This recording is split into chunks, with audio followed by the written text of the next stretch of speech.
We're going to start with this overnight news of a deadly shooting and SWAT standoff in northwest Albuquerque that happened overnight. It started about 11:30 last night here on Sanderling Northwest. It's near Irving and Rainbow. It's all in the Ventana Ranch area, which is usually a pretty quiet neighborhood. Now, police on the scene tell us there was some sort of an argument, then the shooting erupted, and one person was shot and killed. No word on who that person is just yet. And after the shooting, as you can see, flashing lights illuminated this neighborhood. Police blocked off the streets. They brought in their rifles, the canines, this mobile crime lab, even the helicopter was out there, and loudspeakers. Police were looking for whoever pulled the trigger. They say right now they are questioning some people and that there is not a shooter on the run somewhere. You should know most of the Ventana Ranch neighborhood is back to normal right now, but if you live out there, don't be surprised if you still see a few cop cars. There are some detectives in the area. We'll have an update for you a little bit later today, right here on News 13 and on our website at KRQE.com. And in a very unrelated story, one person is dead, another in jail right now. This after another long SWAT standoff and even a shootout in Albuquerque. Yeah, today investigators are hoping to learn more about the two men involved in this situation. Well, it was certainly a hectic scene yesterday. It all started yesterday morning at an apartment complex over off of Tramway and Constitution. Police Chief Ray Schultz says a man inside the apartment was involved in shooting a cop late Sunday night.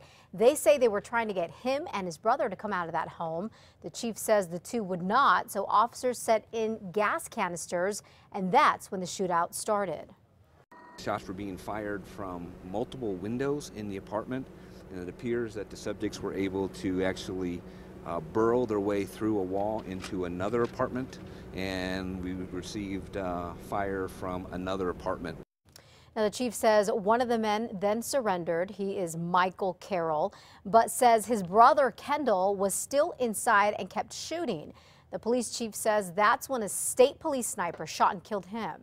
Now, today, investigators want to talk with Michael Carroll about what happened when the officer was shot. The officer had surgery and is now recovering. This morning, two people are dead after a crash north of Santa Fe. Police say a black Land Rover lost control and Tano Road and caught fire last night. One person was found dead outside the vehicle, another dead inside. The road was shut down while police investigate. The hunt is now on for the man Roswell police call a dangerous killer. They think that Johnny Barella stabbed and killed Gregory Alonzo Monday night on East Ballard. Investigators think Barella could still be armed. If you see him, please call police.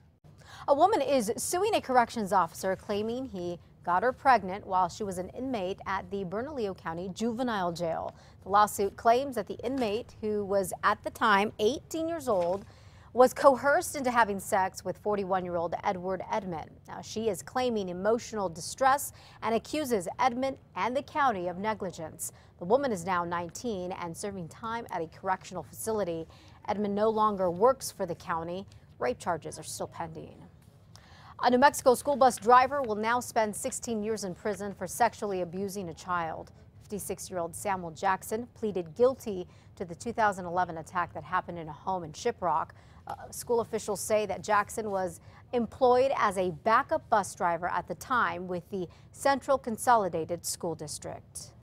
Well, the trial for a convicted sex offender accused of kidnapping a teenage girl in Albuquerque and threatening her with a gun is supposed to continue today in federal court. That girl went to El Dorado High School and says this man, Christian Sangiovanni, became obsessed with her back in 2010. She says one day Sangiovanni caught up with her at a convenience store and threatened to kill her, then himself.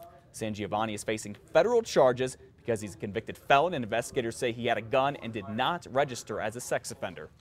Authorities need your help to find a missing girl. Take a look at her picture here if you can. 11-year-old Celeste Arnold ran away from her home in Capitan on Sunday. Now, they think she was headed to her grandma's house, but she never showed up. She was last seen wearing a gray zipper hoodie. Celeste is about 4'6", 100 pounds with strawberry blonde hair. If you know where she is, you're urged to call the Lincoln County Sheriff's Office.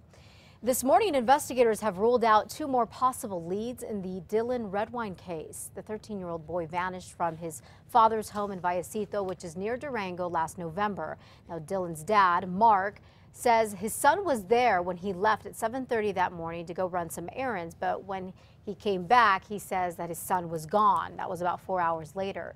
Now, Dillon's mother, who is divorced from Mark, says that she suspects the father had something to do with the boy's disappearance, but police have not named him as a suspect. Now, the latest developments are that deputies have found, interviewed, and cleared a man seen looking for gas in the area at around the same time, and that they've also cleared another boy who they thought might have been with Dillon. A 3-year-old boy is now getting better after a bobcat attacked him in Carlsbad yesterday.